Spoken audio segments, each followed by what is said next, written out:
Hi, I'm Libby. And I'm Riley, and welcome to On the Come Up.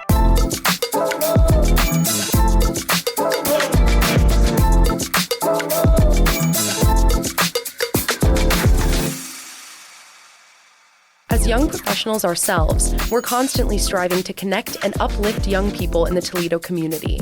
Our podcast is featuring young entrepreneurs and professionals in the area from all different industries and walks of life who are making an impact in Toledo. We're excited to have our guests discuss their background, their education, and training, and give any advice for other young professionals like us. We're also going to take a look at varying pop culture trends among Gen Zers like ourselves and discuss or debunk them, maybe even a little Roman Empire.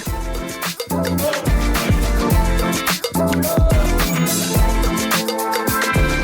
know what I've been thinking about? What, girl? I have been thinking about being more environmentally conscious. So true. Isn't the earth like dying? Let's get real serious here on the come up, all right? Okay. The earth is dying. Okay. And we need to take steps as Gen Zers.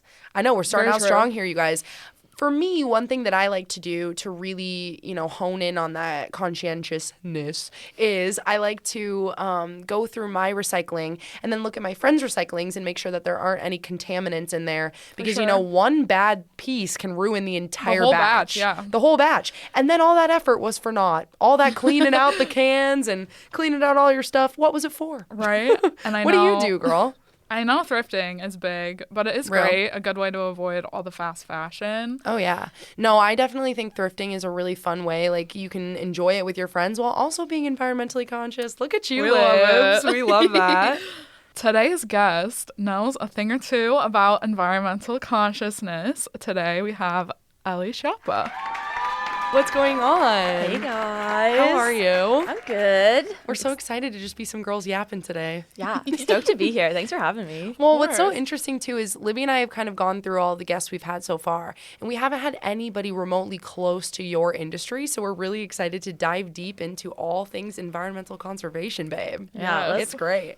So first, start with the basics. Give us the tea, the background, how you ended up in the area, where you went to school. Give us the scoop. Okay, this is a long story, so I hope you have like a map ready. Yes. I will make a diagram.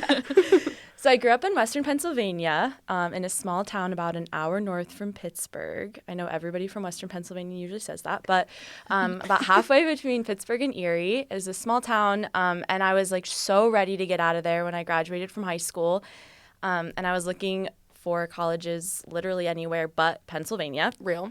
But I ended up at Slippery Rock University, which is a small university, again, in Western Pennsylvania, literally 7 miles from where I grew up. And, I was looking for schools, trying to figure out what I wanted to do and where I wanted to go, but I had no idea what I wanted to major in. Right. So I figured, why not go somewhere close while I try to figure it out? I had full intentions of going for 2 years, getting my liberal studies out of the way, and then transferring. Mm-hmm. The transfer never happened. I stayed there for the 4 years. Okay, Slippery Rock. Go Rock, baby. And I'm so happy I did. Like, I had such an amazing experience. I made amazing friends. I got to take advantage of a lot of study abroad opportunities through the university. And got to travel both through the school and then also solo, which was just like the best thing that I could have possibly done for myself and for where I am today. So at Slippery Rock, I majored in environmental geography, environmental studies, and sustainability. So environmental studies and sustainability was my concentration, but my degree is actually in geography, which is cool. Interesting. So yeah, it's cool. It's cool. Yeah, go geographers. There's not a lot of us out there in the world or in the wild, but it's cool. Few but mighty. Yes. Yeah, that's what I did. So yeah, talk a little bit about kind of what that major entailed. Like, what did you have to study? What was kind of your thought process behind deciding on that? Yeah, so geography is essentially the study of spatial patterns. So I like to joke I made a lot of maps in undergrad, but I did. I took cartography classes, and then geography information system classes, or GIS. So how to make maps, using a online software. Mm-hmm.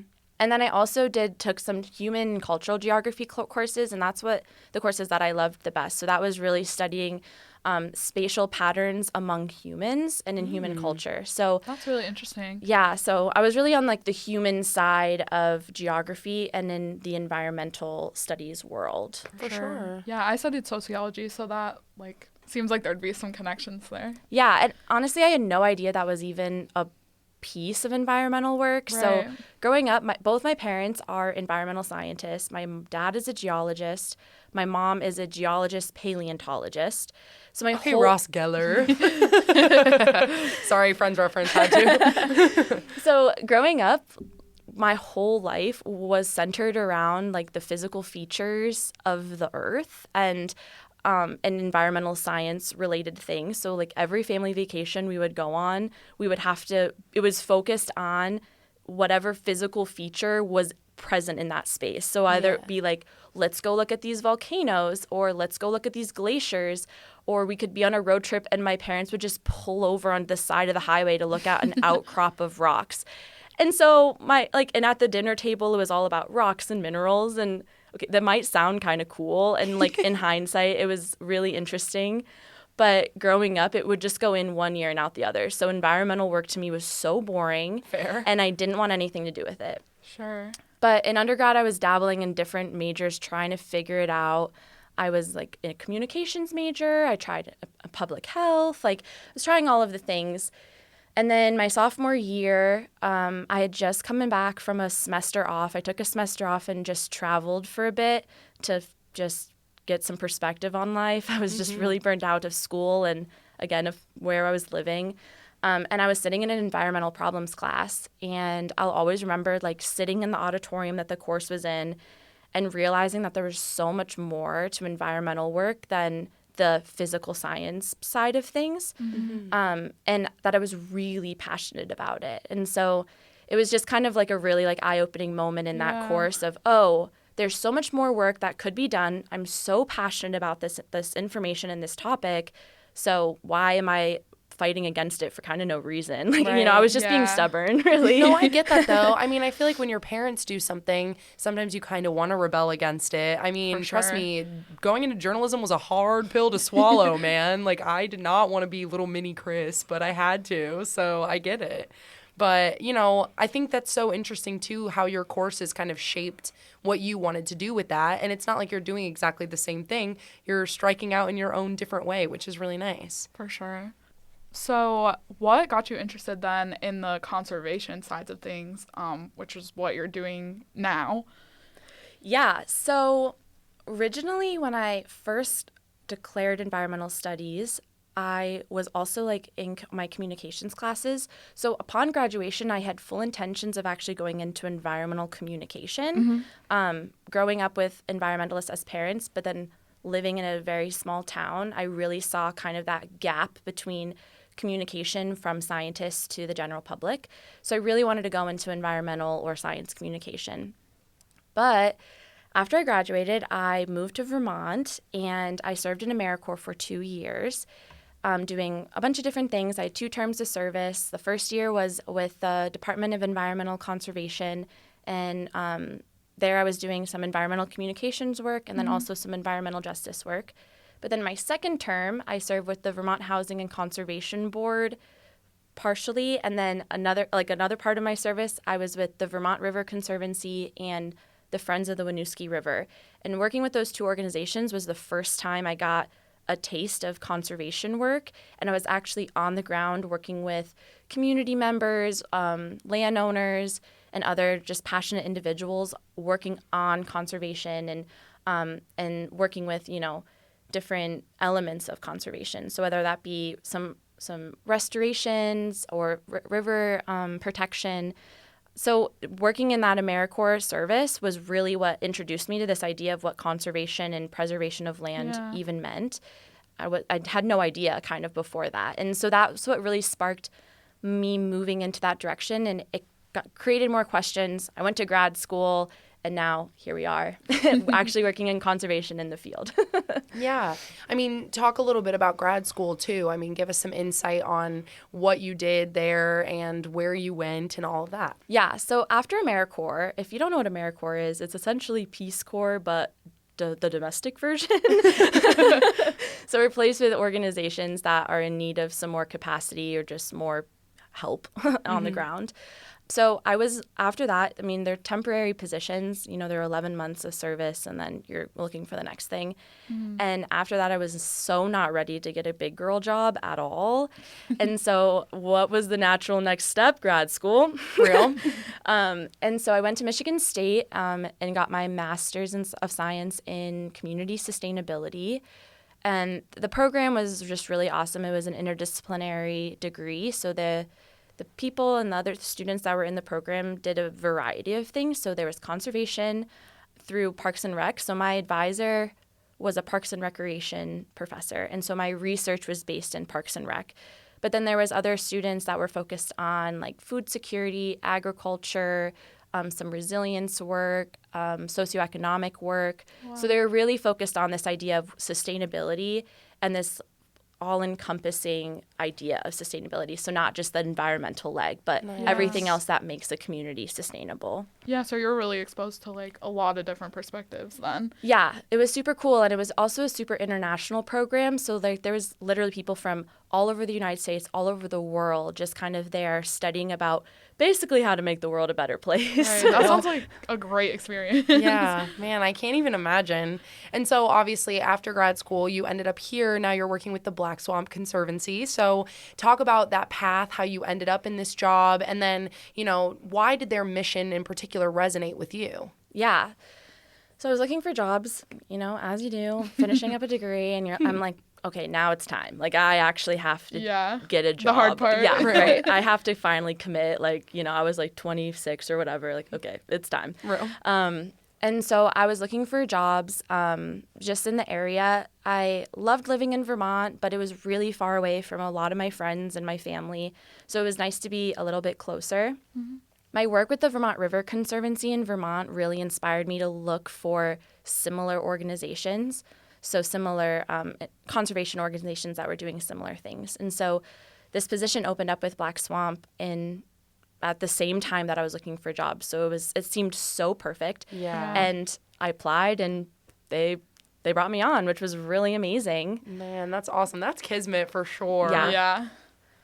And so tell us then, like, your day-to-day. What are you doing? I was going to say it changes a lot, I feel, but my day-to-day, I asked that I will always remember I asked that question in my interview, when they're like, oh, do you have any questions for us? And I asked that. I was like, what must my day-to-day look like? And they both just like laughed. They were like, there is no typical day-to-day. And now that I'm in it, like there is no typical day-to-day. So Black Swamp Conservancy is a small nonprofit land trust. And so essentially our whole mission is to conserve and preserve land throughout Northwest Ohio.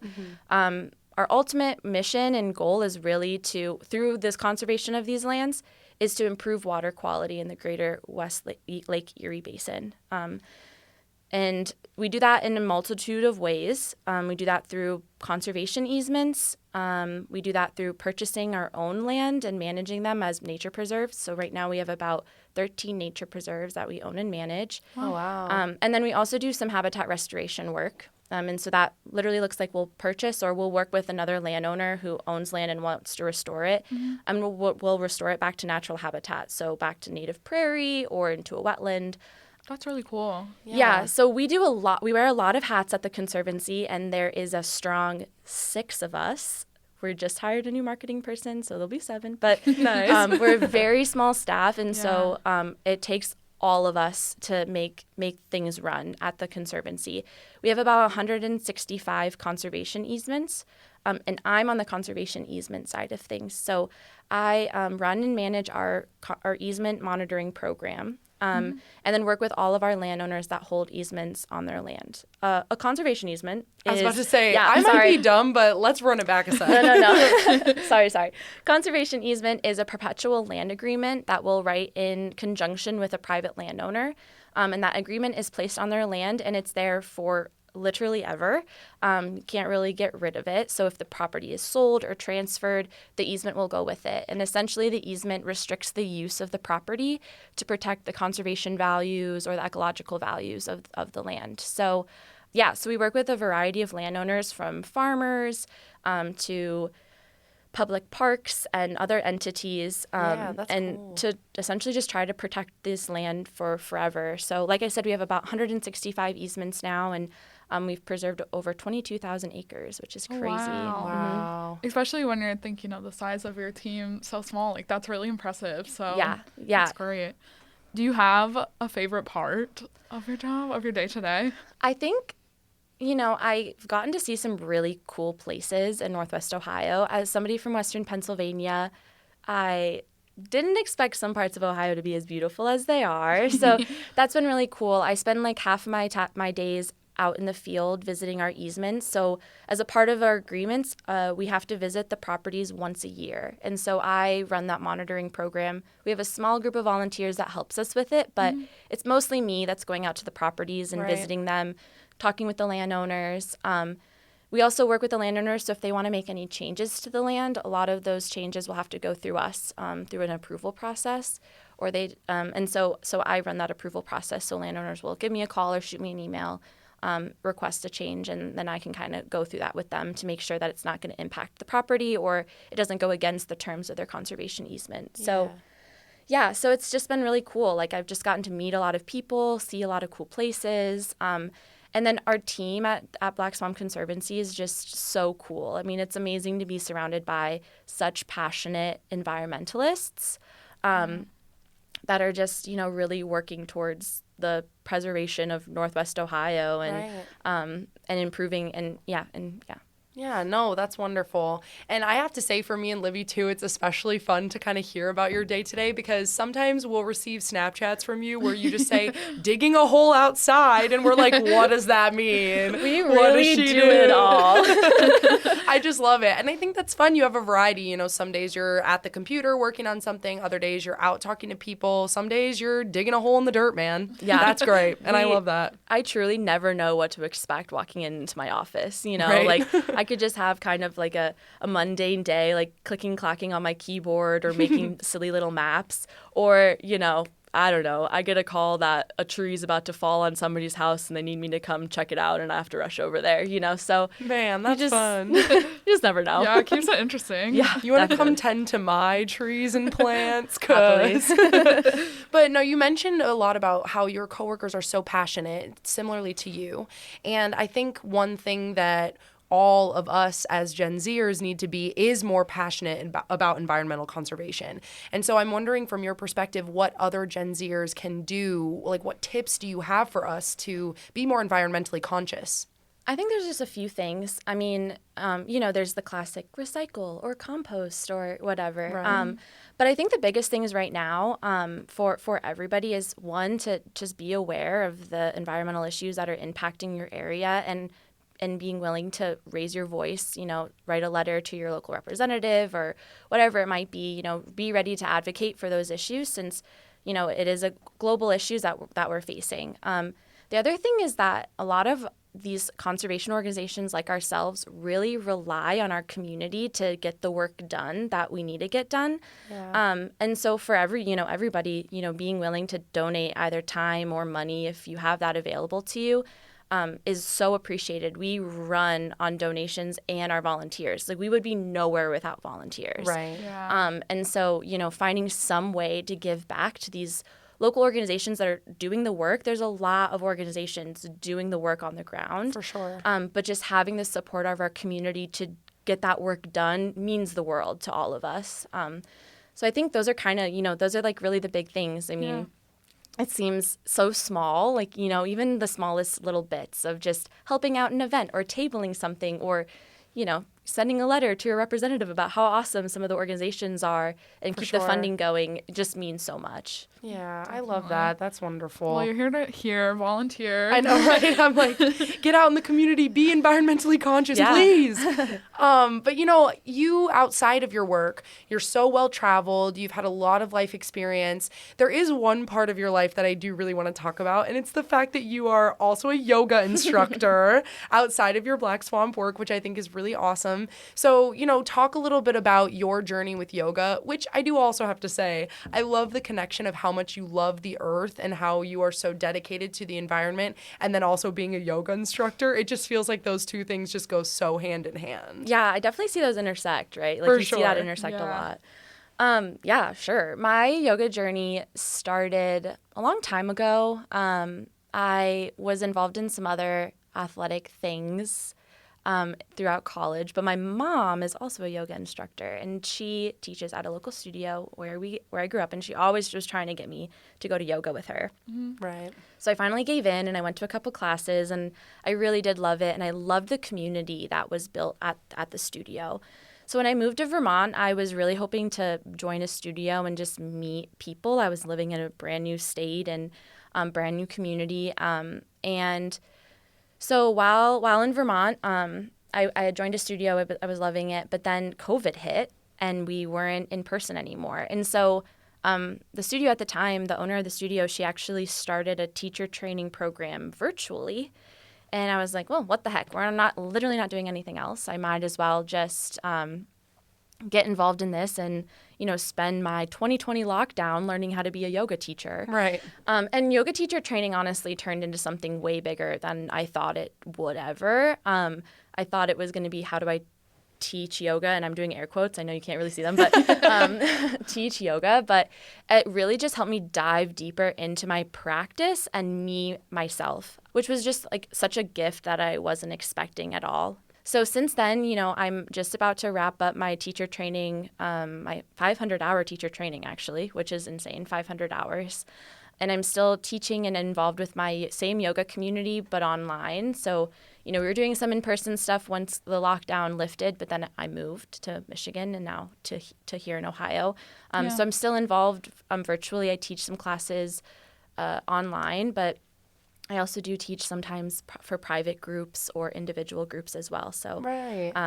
It's really cool. And, I do see yoga and the outdoors really overlap. And to me, they overlap a lot. So, it's a cool that feeling thing. of being grounded in the earth, for Right. sure. Yeah, exactly. Well, and I think yoga is such a personal thing too. I mean, I've gone to a couple classes where the instructors have been really aggressive or kind of, not very kind about me fixing my posture or things like that. And so I think what's nice about you is I have taken a class from you, and I think it's nice to see that you are very, confident in your teaching, but also you take the time to help people in a way that's not embarrassing to them. Yeah. So that's always lovely, for sure.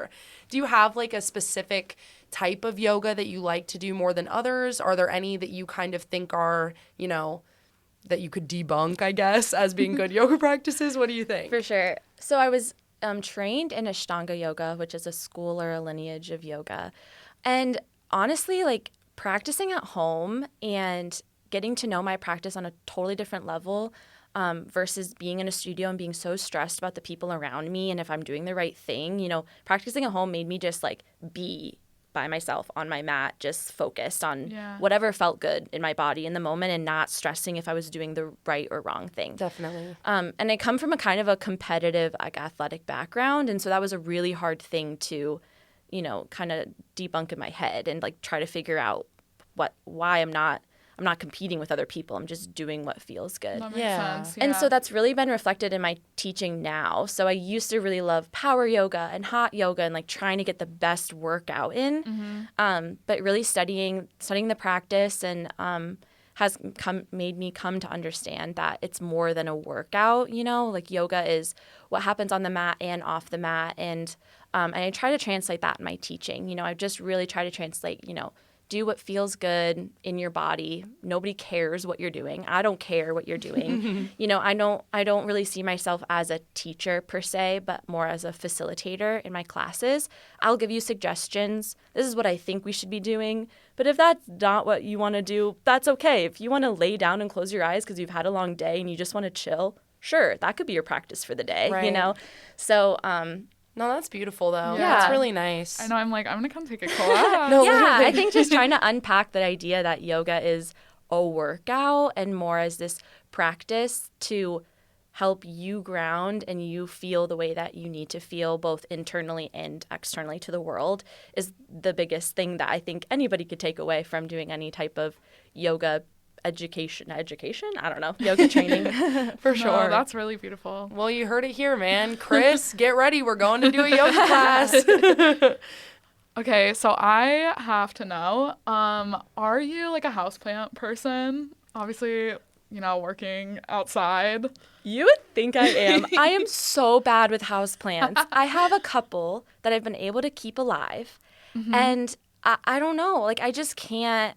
I don't have a green thumb for inside plants. Okay, I that's fair. do like outside plants. Of course. I do like, I like to have my little boxes of vegetables and flowers and stuff in the summer on my patio or porch for whatever home I'm living in at the time. I move around a lot. But so I do like outside Sure. gardening, but my inside plant game is just not as it should be. Honestly, for sure. same. I cannot keep any alive except for this one ivy plant I've had since I was like 17, and we're still going strong. You still have that plant? There's no way. It's doing incredible. great. Dang. She's thriving. Look at you. You're thriving, actually. But no, I do have to say also, Ellie is a proud mom to a sweetie pie little fish. I love my fish. His name is Finn. I won him at the Wood County Fair in August. He's everything. He's so literally sweet. everything. He really is. So maybe not plants, but fish for sure. Oh, Good yeah. fish Proud mom. fish mom. He I has love the that. personality of a large dog. Like, I don't get it. It's very strange. He Ellie's in the kitchen making dinner. He's hanging out with her. does. Aw. If people walk into our house, he like greets them. Like, he gets so excited when people walk in. It's very That's so strange cute. behavior. He would jump out of the tank if he could, I swear. Yeah. Okay, so before we get to our favorite part, Roman empires, I want to know what advice you have for anyone, young professional just starting out or anyone who wants to get into conservation. Just in general, take your time. I think there's so much pressure after undergrad to like find the job and do the things and do what you got your degree in or whatever it is. But that pressure is like so arbitrary, So I think my biggest thing is take your time to get to where you need to do, try different things out, move different places, try new things, because you never know. Like, I never thought I would be a field girly. Not in a million years did I ever think I'd be outside hiking around doing the work. Yes, field girly. I know, but now I love it. Like, I couldn't imagine my life without it, And so, and I wouldn't have known that if I didn't have that opportunity when I was in Vermont and tried it for, a couple months. So, Yeah, for sure. and then I think, especially in the conservation world, just get involved with organizations and like get your feet dirty and don't be afraid to do that, literally. I love that. That's so cute. Yeah. So, okay, really quick before we get to Roman Empire, I do have to shout out Ellie because when Libby and I were coming up with the idea for this podcast and talking about what we were going to do, Ellie was the one who suggested that because it is Gen Z oriented, we do the Roman Empire segment. So, quick little claps to Ellie for giving us Yes, this thank idea you. that we love so much. You're the mother of our Roman empire. Mother. But now you are in the hot seat, ma'am. Now it's your It's your time. turn. You know what? You dug this hole for yourself. I know. And you I can know. jump in. I So. can't believe it. Like, I can't believe I actually have to answer the question I came up with. This is crazy. And in the spirit of that, girlfriend, you're going to start us off today. Oh, gosh. Okay. So I've been thinking about this all week. Let me clarify. I've been stressing about this all week. Okay, right. As one does. Yeah. But I think my Roman Empire is both the trend and now the TV show. Is it cake? Yes. Y'all can't see our executive producer, Chris, but he is excited about this one. I love cake. I loved the trend when it was on like TikTok and Instagram. Every single time it came up on my feed, I was like, I don't know, is it Right. cake? Like, and every time it was cake, I was shocked. Yeah. Oh, no, I found myself screaming out loud alone, like throwing my phone across the room. There's no way some of those things are cake. No way. There's just no way. There's no way. And now the TV show hosted by Mikey Day, so funny. Shout out Mikey Day. The only It's man so who could good. legitimately host that TV show is Mikey Day, actually. It's just so, I cry so much in that show. Like, there's no reason for me to bawl my eyes out, but like, I do. Like, everybody's just so kind and supportive and so talented. I was about to say, for clarification, for people who haven't watched the show, she's not just crying about the cake. No. There's like actual heartfelt emotional moments. Yeah. And like, especially once you get towards the end when people are being like, they have to go and oh my gosh, like, I'm like, no, you guys are all so good. You all win. Like, why can't you all win the $25,000 or whatever it is? I love that. Hey, that's a great answer. You nailed Thanks. it. I'm proud of you. You did great. All right, and Libby, Okay. now heading over to you. It's my turn. So it's interesting that we brought up the fish as pets because I want to talk about my pets today. I have 2 bunnies, Clover and Jude, and they're the best thing ever. I love them so much. True, can confirm. The best thing ever. They're such sweeties. They're so funny. And like, I think people don't always realize that bunnies have such big personalities. Same thing how you're saying. It's like they kind of more so resemble cats to me than dogs. They're like kind of like standoffish until they want you, but they're just such sweetie pies and they're so much fun. They brighten every day. And I would say to anyone who wants a pet, get a bunny, but do your research. Real, yeah. I was going to say, Libby has a wealth of knowledge about bunnies, seriously. Yeah. And I can confirm her bunnies are the cutest ever. And they love each other, too, which is so sweet. They love to cuddle. They love cuddling spend and like time. cleaning each other. Yeah. And they like share snacks and stuff. It's adorable. They're very cute. Jude looks like a little punk rocker with his long hair. Yeah. And Clover's just the princess of the castle, She's let me such tell a you. princess. So sassy. I love it. I love it. So, My Roman Empire, you guys, I picked this specifically for Ellie Schiappa, so here you go. First of all, this is one that I've been wanting to talk about for a couple of episodes, but I picked it because of a recent conversation that I had with Ellie. So, first of all, Oh boy. Chapel Roan. Oh my gosh.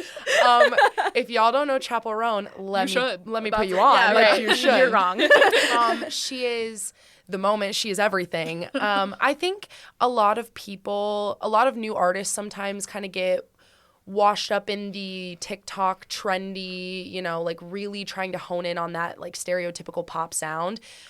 Chapel Roan legitimately is like revitalizing princess pop and like that excitement that you feel from listening to like feel good music that is meant for women but everyone can appreciate. Yeah, you know what for I sure. mean? I mean, it's definitely a girls, gays, and theys kind of moment. However, for everybody involved, they can appreciate Chapel Roan's music. So I unfortunately am not talking about Chapel Roan's music though. I am going to talk about a quote from Chapel Roan at Coachella where she looked dead in the camera and she said, "I'm your dream girl's dream girl."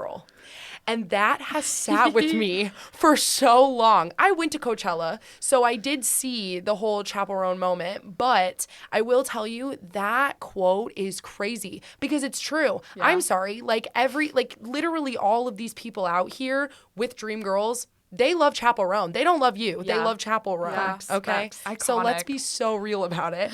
But the other part of why I brought up Chapel Roan is because she did just post a TikTok of her kind of demonstrating how she trains, quote unquote, for her tour or for, her Coachella performance, because there is one particular song where she just kind of is running and frolicking around the stage, and that's a lot while you're singing. So she posts this video, and I swear it was Ellie in the video. It was I crazy. mean, there was one moment where she looked up at the camera, and I was like, oh my God, that's Ellie. That's not Chapel Roan. That's literally Ellie I totally Schiappa. see it. Yeah, no, Right? even me watching it, I was like, wait, how did I get there? She was so taken aback. Ellie was like, that's my face. Like, what am I watching right now? Very disconcerting. It was very disconcerting, but also highest compliment because Chapel Roan is your dream girl's dream girl. Yeah, And oh my gosh. you I'm look like Chapel honored. Roan, so there you go, babe. Seriously Love that honored. for you. I love it. Well, thank you so much again, Ellie, for joining thank us. We had so you. much fun chatting Yeah, with you. thanks for having me. This is great.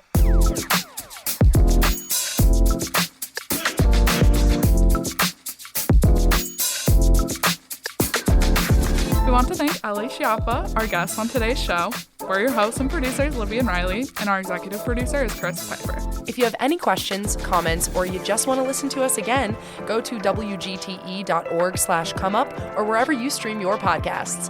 Bye, besties. Bye, besties.